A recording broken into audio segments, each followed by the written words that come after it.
Welcome to Nanak classes. दोस्तों, Nanak classes के YouTube channel पे आपका स्वागत है। आज है 16 अक्टूबर और 16 अक्टूबर 2024 के जितने भी most important Rajasthan current affairs के क्वेश्चन बनते हैं आज हम उनका डिस्कस करेंगे। पूरा वीडियो ध्यान से देखना और लास्ट में मैं आपसे क्वेश्चन पूछूंगा जिनके जवाब आपको कमेंट बॉक्स में देने हैं। आज हम पढ़ेंगे राजस्थान की 7 विधानसभा सीट पर उपचुनाव घोषित हो चुके हैं।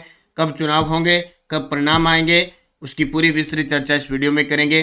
5वें राष्ट्रीय जल पुरस्कारों में राजस्थान की स्थिति और प्रधानमंत्री इंटरशिप योजना की पायलट प्रोजेक्ट के रूप में शुरुआत हो चुकी है। इसकी पूरी चर्चा हम पढ़ेंगे और साथ में पढ़ेंगे दिल्ली राजस्थान शुद्ध सार संग्रह। तो सभी विद्यार्थी एक बार वीडियो को लाइक करेंगे, शेयर करेंगे। और राजस्थान के अंदर अब शिक्षा विभाग है, चाहे कोई विभाग है, लगभग सभी भर्तियां का आगमन हो चुका है और धीरे धीरे जो भी रह चुकी है उनका भी कैलेंडर जारी हो जाएगा। तो आप निरंतरता रखें और डेली उठकर एक टारगेट निर्धारित करें, उस टारगेट को प्राप्त करने में जी जान लगा दें। उसी प्रकार इस वीडियो में हम टारगेट रखते हैं 4000 लाइक का। तो सभी विद्यार्थी वीडियो को लाइक करेंगे, शेयर करेंगे। डेली इस समय आपको ये क्लास मिलती है, संडे के दिन वीकली और फिर मंथली क्लास मिल जाती है। तो करें स्टार्ट आज की क्लास। सबसे पहले कल के क्वेश्चनों के साथ। राजस्थान के पूर्व पुलिस महानिदेशक तथा राज्यसभा सांसद जिनका हाल ही में निधन हो गया, डॉक्टर ज्ञान प्रकाश। जयमिनेश आदिवासी विश्वविद्यालय किस जिले में स्थित है, जहां 5वीं राज्य योगासन खेल चैंपियनशिप का आयोजन किया गया, Kota. Rajasthan economic revival task force का गठन किया गया, इसके अध्यक्ष मुख्यमंत्री। मुख्यमंत्री लघु प्रोत्साहन योजना कब शुरू हुई, 13 दिसंबर 2019। और राजस्थान अक्षय ऊर्जा नीति 2023 कब लागू हुई, 6 अक्टूबर को। ये कल हमने इसका रिवाइज किया था, इसको पूरा पढ़ा था। और नानक क्लासेस शिव सर पर भी इसकी क्लास आपको 5 से 6 बजे आसपास शाम को रिवीजन। और देखो शाम को रिवीजन राजस्थान के साथ जो प्रताप क्लासेज पे इंडिया करंट अफेयर्स आता है वो भी आपको मिल जाता है, दोनों एक साथ रिवाइज भी मिलते हैं। इसके अलावा जनवरी से दिसंबर 2024 वाले में मिल जाता है। इसमें daily test, weekly test, monthly test मिलता है। और वीडियो कोर्स में आपको मंथली क्लासें प्राप्त हो रही है। और 18 अक्टूबर से पुस्तक उपलब्ध हो रही है, करंट अफेयर्स पशु परिचर विशेषांक स्पेशल राष्ट्रीय और राजस्थान करंट अफेयर्स। और पशु परिचर की ये पुस्तक पढ़ ली, मान के चलो आपके 15 प्लस प्रश्न जो करंट के आएंगे वो क्वेश्चन गलत नहीं होंगे। कोई अपवाद होगा अलग बात है, बाकी कोई भी क्वेश्चन आपका गलत नहीं होगा। तो ये पुस्तक 18 अक्टूबर से बाजार में उपलब्ध हो जाएगी, तो जरूर इसका अध्ययन करें और पशु परिचर एग्जाम के लिए रामबाण साबित ये पुस्तक का अध्ययन करें। अब करें स्टार्ट आज की क्लास। आज का पहला प्रश्न, राजस्थान की कितनी विधानसभा सीट पर 13 नवंबर 2024 को उपचुनाव होंगे। ध्यान रखना भी, जब मुख्य चुनाव होते हैं और मुख्य चुनाव होने के बाद जब किसी सीट से कोई सदस्य किसी भी प्रकार से वो अगर पद छोड़ देता है या मृत्यु हो जाती है, किसी भी प्रकार से पद चेंज हो जाता है, तो वो जो सीट रिक्त हो जाती है उस सीट पर 6 महीने के अंदर चुनाव करवाने पड़ते हैं। और वो चुनाव कितने के लिए होते हैं, जैसे मान लो 5 साल होते हैं तो 5 साल में से 2 साल बाद वो सीट खाली होती है, तो अगले 3 साल के लिए चुनाव होते हैं, तो वो होते हैं उपचुनाव। मुख्य चुनाव के बाद बची जो रिक्त सीट है, जो रिक्त हो जाती है सीट, उस पर बाकी जो समय बच जाता है उसके लिए जो चुनाव होते हैं उसको उपचुनाव कहते हैं। ठीक है, तो 13 नवंबर 2024 को उपचुनाव होंगे कितनी सीट पर, राजस्थान में 200 विधानसभा सीट में से 7 विधानसभा सीट खाली हो चुकी हैं। उन 7 विधानसभा सीट पे 13 नवंबर को उपचुनाव होंगे। तो राजस्थान की 7 विधानसभा सीटों पर होंगे उपचुनाव। उपचुनाव कब होंगे, 13 नवंबर 2024 को। और परिणाम कब आएंगे, 23 नवंबर 2024 को आ जाएंगे। इन 7 सीटों में 5 विधायक तो सांसद बन चुके हैं और 2 विधायकों का निधन हो चुका है। 5 विधायक जो लोकसभा सदस्य बने हैं, दौसा सीट से मुरारीलाल मीणा, देवली उनियारा से हरीश मीणा, 84 से राजकुमार रोत, झुंझुनू से ब्रजेंद्र ओला और खींवसर से हनुमान बेनीवाल। ये ऐसी 5 सीटें हैं जहां से पहले एमएलए थे यानी विधायक थे, अब वो लोकसभा सांसद बन गए यानी एमपी बन गए, मेंबर ऑफ पार्लियामेंट बन गए। सलूम्बर विधायक अमृतलाल मीणा भाजपा और रामगढ़ विधायक जुबेर खां का निधन हो गया, यानी 5 एमएलए से एमपी बन गए और 2 का निधन हो गया। 7 विधानसभा सीट में से 5 7 पे उपचुनाव होने जा रहे हैं, कब, 13 नवंबर को। ये हमें याद रखना है, 7 सीटों पर एक साथ। प्रधानमंत्री इंटर्नशिप योजना की शुरुआत पायलट प्रोजेक्ट के रूप में कब से हुई? वेरी वेरी इंपॉर्टेंट है, ध्यान रखना। सेंटर की भी जो इम्पोर्टेंट जो राज्यों में लागू होती है योजना, उस योजना को याद रखनी है। प्रधानमंत्री इंटर्नशिप योजना की शुरुआत पायलट प्रोजेक्ट रूप से कब हुई? और ये आपको भी पता होना चाहिए सभी विद्यार्थियों को, किस काम की है आपके लिए, क्योंकि युवा के लिए ये क्यों इसकी जरूरत पड़ी, ये पूरी चर्चा भी करेंगे। प्रधानमंत्री इंटर्नशिप योजना की शुरुआत पायलट प्रोजेक्ट रूप से हुई 3 अक्टूबर 2024 से। कब? 3 अक्टूबर 2024 से इसकी शुरुआत हुई। प्रधानमंत्री इंटर्नशिप योजना, इसका नाम भी आपने सुना होगा। पायलट प्रोजेक्ट के रूप में इसकी शुरुआत कर दी गई है 3 अक्टूबर 2024 से। घोषणा बजट 2024-25 में थी। पात्र है इसमें 21 साल से 24 साल तक के युवाओं को इस योजना का लाभ मिलेगा। ठीक है, एकदम तरोताजा युवा प्योर युवा 21 से 24 साल तक के युवाओं को इस योजना का लाभ मिलेगा। 10वीं पास या इससे ऊपर अध्ययन कर चुके युवा, चाहे 10+2 है, बीएड है, कुछ भी है, कोई भी डिग्री है, उसके बाद में पात्र होगा। उद्देश्य क्या है? अगले 5 वर्षों में 1 करोड़ युवाओं को इंटर्नशिप करने का लक्ष्य। 1 करोड़ युवाओं को अगले 5 वर्षों में इंटर्नशिप करने का लक्ष्य। देश की टॉप 500 कंपनियों में 1 साल तक इंटर्नशिप करने का मौका दिया जाएगा। अभी हाल ही में क्या हुआ कि कंपनियां कह रही कि हमें जो वर्कर है या जो अभी जो कर्मचारी है वो हमें युवा नहीं मिल रहे हैं। इस शिकायत को दूर करने के लिए हमारे देश के अंदर देश की टॉप 500 कंपनियों में 1 साल तक इंटर्नशिप का मौका दिया जाएगा। इंटर्नशिप के दौरान उम्मीदवार को प्रति माह 5,000 रुपये मिलेंगे, जिसमें से 4500 रुपये डीबीटी के माध्यम से केंद्र सरकार देगी और 500 रुपये कंपनी उन्हें अपने CSR फंड से देगी। ये बात नहीं जची भी। इंटर्नशिप अच्छी बात है, 1 साल के लिए कंपनी में जाने का मौका मिलेगा। हो सकता है वहाँ कंपनी वाले आपके व्यवहार या आपके काम को देखकर आपको स्थायी रख लें, लेकिन ये काम अच्छा नहीं है कि 5,000 रुपये देंगे। अब बड़ी नामी कंपनी है, देखो देश की टॉप 500 कंपनी और 5,000 रुपया, 5,000 रुपये तो खर्चा हो जाता है। तो उम्मीदवार को प्रति माह 5,000 रुपये मिले, ये थोड़ा सा अलग टाइप लगा। 4500 रुपये केंद्र सरकार देगी, 500 कंपनी वाला देगा। कंपनी वाला 500 रुपया देगा। देख ले ये कंपनी इतनी माड़ी हो सकेगी, 500 रुपया महीने का देगा। महीने क्या है, प्रति माह 5,000 रुपये। अभी ये प्रधानमंत्री जी इंटर्नशिप योजना शुरू की है 3 अक्टूबर 2024 से।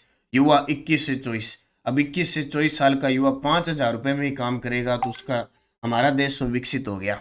ठीक है, लेकिन भाई अब क्या करें, योजना है, बहुत सारे हैं, उनके लिए भी ज़रूरत है। एकदम जो स्टडी कर रहे हैं या बिल्कुल छोड़ चुके हैं, उनके पास कुछ भी नहीं है, तो वो कंपनी में जाने का उनको मौका मिलेगा। सरकार अगले 5 सालों में 1 करोड़ युवाओं को इंटर्नशिप करने का लक्ष्य देगी। ठीक है, 1 साल के लिए। जैसे बेरोजगारी भत्ते में 4,000 रुपये मिलते हैं ना 2 साल के लिए, यहाँ 1 ही साल रखेंगे, 5,000 रुपये देंगे। 4500 अलग कोई देगा, 500 कंपनी अलग से देगी आपको। ये थोड़ा सा ध्यान रख लेना। 16 और 17 अक्टूबर 2024 को मारवाड़ महोत्सव का आयोजन कहाँ किया जा रहा है? तो आज से शुरू हो चुका है 16 और 17 अक्टूबर। मारवाड़ महोत्सव हमेशा कहाँ आयोजित किया जाता है? जोधपुर के अंदर आयोजित किया जाता है। जैसे जुआई महोत्सव, जुआई लूणी महोत्सव पाली में आयोजित होता है। कुंभलगढ़ महोत्सव राजसमंद के अंदर आयोजित होता है। ऊंट महोत्सव बीकानेर में होता है। थार महोत्सव और बैलून महोत्सव होता है, वो बाड़मेर में होता है। मरु महोत्सव जैसलमेर के अंदर होता है। अभी आबानेरी महोत्सव बनाया गया था दौसा के अंदर, यहाँ पे दौसा के अंदर। इसके अलावा तीज महोत्सव, जो छोटी तीज महोत्सव है वो जयपुर में मनाई जाती है और बड़ी तीज महोत्सव है वो मुंदी के अंदर। माही महोत्सव और आम फेस्टिवल है वो बांसवाड़ा के अंदर मनाया जाता है। बेणेश्वर धाम महोत्सव है वो डूंगरपुर के अंदर बनाया जाता है। तो मुख्य मीरा महोत्सव चित्तौड़ में बनाया जाता है और अब की बार मेड़ता सिटी में भी बनाएंगे। महोत्सव वैसे आप पढ़ते रहते हो। अब मारवाड़ महोत्सव आयोजन 16 से 17 अक्टूबर 2024, आयोजन स्थल जोधपुर और आयोजनकर्ता पर्यटन विभाग व जोधपुर जिला प्रशासन। अब बूस्टर डोज देख लो, 5-7 प्रमुख महोत्सव। 4 और 5 अक्टूबर 2024 को अबानेरी महोत्सव का आयोजन किस जिले में किया गया? दौसा में। अबानेरी बांदीकुई दौसा के अंदर है, वह मनाया जाता है। हर्षद माता का मंदिर भी है और चांद बावड़ी भी प्रसिद्ध है। 75वें राज्य वन महोत्सव का आयोजन हरियाणा राजस्थान के साथ 7 अगस्त 2024 को कहाँ किया? दुद्दू के अंदर। माउंट आबू सिरोही में ग्रीष्म महोत्सव का आयोजन कब किया गया? 14 से 15 जून 2024 को। राजस्थान के किस नगर निगम ने योग महोत्सव 2024 में 2 विश्व रिकॉर्ड बनाए? जयपुर ग्रेटर ने। और 11 से 13 अप्रैल 2024 को उदयपुर में किस महोत्सव का आयोजन किया गया? तो उदयपुर में मेवाड़ महोत्सव होता है, जोधपुर में मारवाड़ महोत्सव होता है। 9 से 11 मार्च 2024 को शेखावटी महोत्सव का आयोजन कहाँ किया गया? लक्ष्मणगढ़ सीकर। 15 से 17 फरवरी 2024 को माही महोत्सव का आयोजन बांसवाड़ा में, ऊंट महोत्सव 2024 बीकानेर में 12 से 14 जनवरी और मरु महोत्सव 2024 जैसलमेर 22 से 24 फरवरी 2024। ये दो प्रश्न तो ऐसे हैं कि साल साल बाद पूछते हैं। जब विद्यार्थी भूल जाता है ना इन प्रश्नों को, इनकी तारीख भूल जाता है और इनमें जो अवार्ड दिए जाते हैं वो भूल जाता है, तब जाके देते हैं। मानो ये है ना, तो ये प्रश्न कब आएंगे पता है? 2025 के पेपर के अंदर आने के चर्चे हर साल पिछले 2-3 सालों से तो मैं देख रहा हूँ। ये क्वेश्चन है ना, ये क्वेश्चन एक साल बाद ही आते हैं लगभग, पहले इनको हिलाता ही नहीं है कोई। ऊंट महोत्सव बीकानेर, मरु महोत्सव जैसलमेर। 5वें राष्ट्रीय जल पुरस्कारों के शैक्षिक संस्थानों में राजस्थान के किस जिले का सरकारी स्कूल देश में शीर्ष रहा है? देखो इसमें टॉप राज्य कौन सा है, टॉप ग्राम पंचायत कौन सी है, नगर निकाय कौन सा है, ये सारे अवार्ड दिए जाते हैं। तो अभी 5वें राष्ट्रीय जल पुरस्कार दिए गए शैक्षिक संस्थानों में हमारे राजस्थान का सीकर जिले का सरकारी स्कूल है, वो पूरे देश में टॉप पे रहा।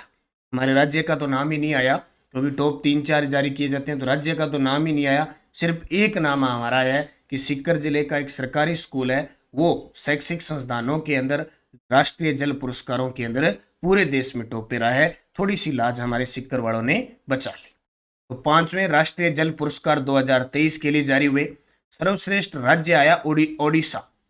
सर्वश्रेष्ठ पानी बचाने में सर्वश्रेष्ठ ग्राम पंचायतों में पहला पुरस्कार पुल्लमपारा गांव है केरल का, उसको अवार्ड मिला है। सर्वश्रेष्ठ नगर निकाय के लिए पहला पुरस्कार सूरत गुजरात, और सूरत आपको पता है कौन सी नदी के किनारे? ताप्ती नदी के किनारे। और जल प्रबंधन में सर्वश्रेष्ठ स्कूल का पहला पुरस्कार राजस्थान के सीकर के गवर्नमेंट अपर प्राइमरी स्कूल है, उसको मिला। ये राजस्थान के लिए ये है कि जल प्रबंधन में सर्वश्रेष्ठ स्कूल का पहला पुरस्कार राजस्थान के सीकर जिले का गवर्नमेंट अपर प्राइमरी स्कूल है, उसे दिया गया। सर्वश्रेष्ठ नगर निकाय सूरत गुजरात है और राज्य है वो ओडिशा है। तो अभी हाल ही में 5वें राष्ट्रीय जल पुरस्कार 2023 दिए गए। मुख्यमंत्री दुग्ध उत्पादक संबल योजना के तहत दुग्ध उत्पादकों को कितने रुपए प्रति लीटर अनुदान दिया जा रहा है? देखो जितनी भी योजना है ना सरकार की, वो तो हमें याद रखनी है, चाहे 5 साल पुरानी है चाहे 10 साल पुरानी है, एग्जामिनर पूछेगा। कारण क्या है कि अपडेट होती रहती है। जैसे कल सुजस रिपोर्ट में क्या आया? मुख्यमंत्री दुग्ध उत्पादक संबल योजना 3.25 लाख किसानों के बैंक खाते में 92.41 करोड़ रुपए ट्रांसफर किए पशुपालन मंत्री और डेयरी पालन मंत्री जोराराम जी कुमावत ने। अपने आप चर्चा में आ गई। तो मुख्यमंत्री दुग्ध उत्पादक संबल योजना, इसमें प्रति जो लीटर अनुदान दिया जा रहा है 5 रुपए प्रति लीटर अनुदान दिया जा रहा है। पहले पूर्व में 2 रुपए प्रति लीटर था, फिर 5 लीटर हो गया। तो इस योजना को याद रखना है।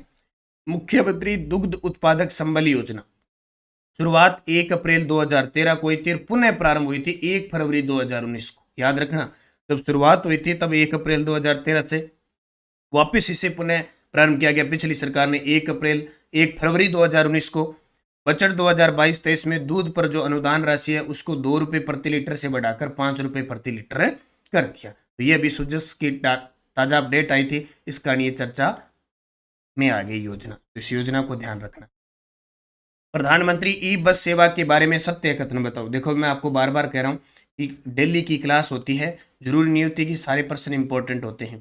तो ऐसे कुछ प्रश्न होते हैं जिनको आपने देखा होगा, टेलीग्राम वगैरह बहुत सारे जो संस्थान है या डालते हैं, ऑनलाइन क्वेश्चन डाल देते हैं, वो सारे काम के नहीं होते। उनका तो फर्ज बनता है कि डेली बच्चों को अपडेट करवाया जाए।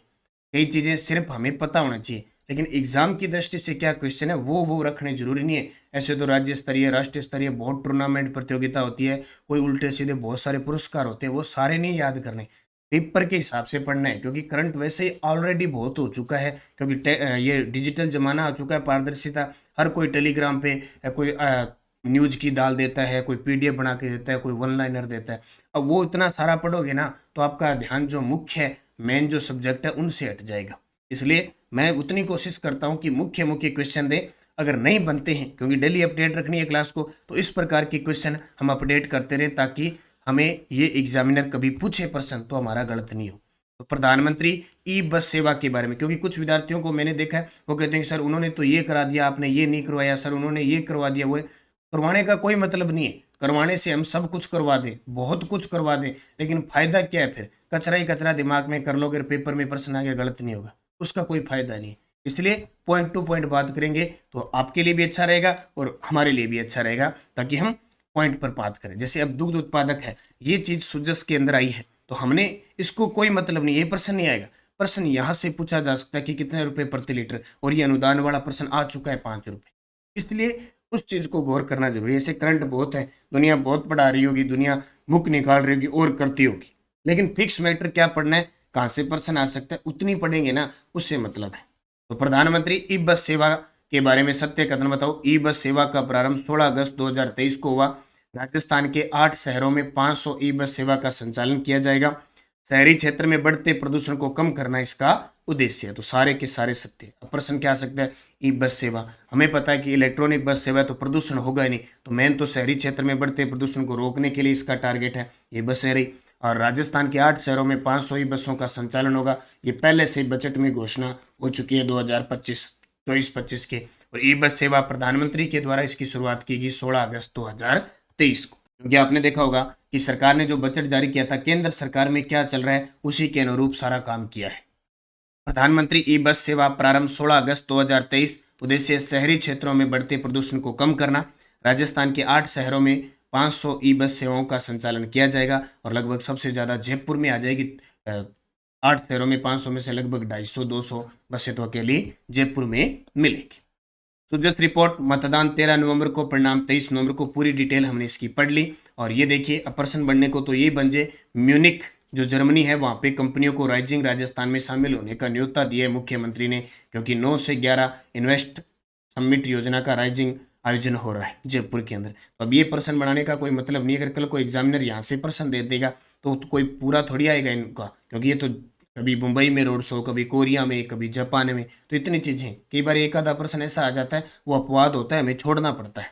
तो इन बातों का भी गौर करना है, क्योंकि सिलेक्शन नहीं होने का कारण भी हमें यही है कि हम हर चीज़ में गुमराह होते रहते हैं, ये नहीं हुआ, वो नहीं हुआ, ये चलता रहता है। हमें फिक्स डाटा पढ़ना है। राजस्थान में विशेष जर्मनी निवेश, ये देखो जर्मनी गए हैं तो वहाँ जगह जगह इनका हुआ है। और ये मुख्यमंत्री दुग्ध उत्पादक संबल योजना मैंने पढ़ा दी। ये हमारे राज्यपाल है हरिभाऊ, और ये जगदीप धनखड़ जी है राज्यसभा के सभापति और उपराष्ट्रपति, ये दोनों मिल गए। एक मुलाकात जरूरी है सनम, दोनों मिले और दोनों मिलने की तस्वीर आ गई। ठीक है, आप भी कभी मिलोगे तो आपकी भी कभी तस्वीर आएगी। ठीक है, वैसे आप सेल्फी लेते हो। और जब सिंगापुर इन्वेस्ट रोड शो से निवेश का माहौल बना, ये देखो इधर उद्योग राज्य मंत्री गए हुए हैं सिंगापुर अच्छे घूमने, इधर मुख्य सचिव है वगैरह, जयपुर के अंदर ये समझौता हुआ है, कभी जाते हैं कभी आते हैं। नानक क्लासेज और नानक क्लासेज से टेलीग्राम जरूर ज्वाइन कर लेना। टेलीग्राम का फायदा ये होता है कि एक तो आपको लिंक मिल जाता है, सूचना मिल जाती है कोई भी कब क्लास आएगी, कौन सा लिंक आ गया, और नानक क्लासेज ऐप का कोई सूचना है वो मिल जाती है। पीडीएफ वगैरह आपको मिलती रहती है, चलती रहती है, डेली की पीडीएफ हो रहा है। पिछले वीडियो का क्वेश्चन था राजस्थान में किस शहर का दशहरा मेला प्रसिद्ध है, तो सभी को पता है कोटार। अब की बार 131वां राष्ट्रीय दशहरा मेले का आयोजन किया गया। क्वेश्चन फॉर यू, अब इसका जवाब आपको कमेंट बॉक्स में देना है। जयमिनेश आदिवासी विश्वविद्यालय किस जिले में स्थित है? भरतपुर में, कोटा में, सीकर में, उदयपुर में। सही जवाब देना है। और यस्टरडे डोज में हम चल रहे हैं स्टेनोग्राफर वाले प्रश्न। अजमेर शहर की स्थापना अजय राज ने की थी। 1113 में अजमेर को बसाया था। स्वाई जयसिंह ने वस्त्र उद्योग से संबंधित कितने कारखाने? 36। क्या प्रश्न आया देखो, अब दोबारा आ जाए तो गलत मत करना। राणा कुंभा ने मेवाड़ राज्य में निम्न में से कितने किले बनवाए हैं? 32। राजस्थान के कौन से भू आकृतिक क्षेत्र में मुकुंदरा की पहाड़ी जो अर्धचंद्राकार है और बूंदी की पहाड़ियां हैं दक्षिणी पूर्वी पठारी क्षेत्र में? भारत में पहली बड़ी सिंचाई परियोजना जिसमें स्प्रिंकलर सिंचाई प्रणाली अनिवार्य कर दी है, नर्मदा नहर परियोजना। ये पांचों क्वेश्चन आप सभी विद्यार्थियों ने बहुत शानदार जवाब दिए, उन सभी को हार्दिक शुभकामनाएं। अब नेक्स्ट रोज आज समाप्त हो जाएगा स्टेनोग्राफर का सफर, यानी 60 लगभग 60 के आसपास क्वेश्चन पूरे हो चुके हैं। स्टेनोग्राफर एग्जाम 2024 का सफर पूरा हो रहा है। किस संत को पर्यावरण के प्रति लगाव के कारण पर्यावरणविद भी कहा जाता है? हनुमानगढ़, अलवर, धौलपुर और दौसा में सामान्यतः कौन सी मिट्टी पाई जाती है? हल्दी घाटी का युद्ध किस जिले में हुआ था? रानी पद्मिनी द्वारा चित्तौड़गढ़ का प्रथम जौहर कब हुआ था? और पटेलिया, बिछिया और लालार क्या है? इसका जवाब आपको कमेंट बॉक्स में देना है। ये स्टेनोग्राफर के सारे प्रश्न आए हुए, मैं उम्मीद करता हूं कि आपने लिखे नहीं होंगे, लेकिन गौर जरूर किया होगा कि राज्य कर्मचारी चयन बोर्ड किस प्रकार के क्वेश्चन पूछ रहा है। क्योंकि आने वाले समय में एक तो अभी सीएटी होगी, एक पशु परिचर, एक रीट मुख्य परीक्षा, एक पटवारी, एक ग्राम सेवक, एक जेल प्रहरी, एक पुस्तकालय अध्यक्ष, एक कृषि पर्यवेक्षक, एक महिला पर्यवेक्षक। ये सारे ऐसे एग्जाम हैं जो आप सभी के लिए इंपॉर्टेंट है। किसी में सीएटी चाहिए, किसी में नहीं चाहिए, उनका अध्ययन अच्छे तरीके से करते रहना। जाते जाते वीडियो को लाइक शेयर कर देना। जो अपना 4000 लाइक का जो टारगेट होता है उसको पूरा किया करो भी। सब मिलके शेयर कर दिया करो, लाइक कर दिया करो, क्योंकि हमने एक समूह बनाकर चलना प्रारंभ किया है, तो हम निश्चित एक संगठन में चलेंगे तो हमारा लक्ष्य पूरा होगा। और मैंने पुस्तक बता दी, 18 अक्टूबर से बाजार में उपलब्ध हो जाएगी। पशु परिचर विद्यार्थियों के लिए बहुत इंपॉर्टेंट, और इनके लिए प्रैक्टिस सेट भी चल रही। तो निरंतरता रखें, मेहनत करें। अच्छी सफलता का एक ही ध्येय है कि आप मेहनत करें। और ये सीएटी के लिए क्लास भी मैंने ब्रह्मास्त्र दे दी। धन्यवाद। जय हिंद, जय भारत, जय राजस्थान।